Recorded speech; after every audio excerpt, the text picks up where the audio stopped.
Start. तर आज आपला 4th डे आहे कराटेचा आणि प्रॅक्टिसचा. म्हणजे आज प्लेस वेगळी आहे आपली.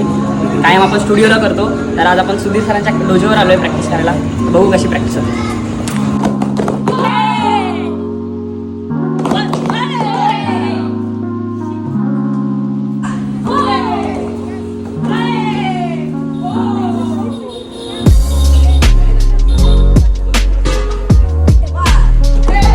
ची प्रॅक्टिस ऑलमोस्ट झालेली आहे. आता लास्टचा. तर जय हिंद.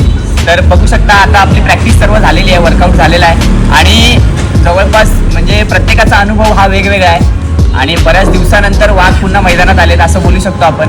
बघा मी माझं वैयक्तिक सांगेन तर मी तब्बल 9 वर्षांनी पुन्हा रिंगमध्ये उतरणार आहे, ततामीमध्ये उतरणार आहे. आणि त्याचप्रमाणे आता आपले तेजस सर आहेत, आपलं यश सर आहेत, ते सुद्धा 2 वर्षानंतर कमबॅक केला त्यांनी.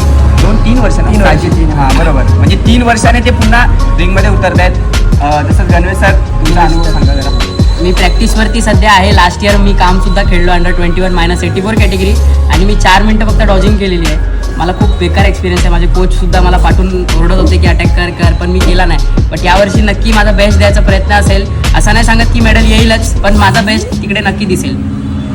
तर बघा सर्व प्रॅक्टिसमध्ये असतात आणि आम्ही तर आत्ता प्रॅक्टिस चालू केली, 1 महिना पण नाही झाला आहे. आणि हा जो गेम आहे हा फक्त आम्ही अनुभवासाठी आणि एक गुरु एक समजून मग आम्ही खेळायला उतरलो आहे, जेणेकरून त्यांच्याकडून आम्हाला काहीतरी शिकायला मिळेल. आणि नेक्स्ट टाईम ज्यावेळी आमचे व्हिडिओ बनतील त्या रिझल्टसाठी असतील. हा जो व्हिडिओ आहे तो फक्त अनुभवासाठी आहे. ही जी पूर्ण हा जो टास्क घेतला आहे आम्ही 10 दिवसाचा चॅलेंज, तो फक्त अनुभवासाठी. तर भेटूया आपण पुढच्या म्हणजे उद्याच्या दिवशी Day 5 मध्ये. ओके.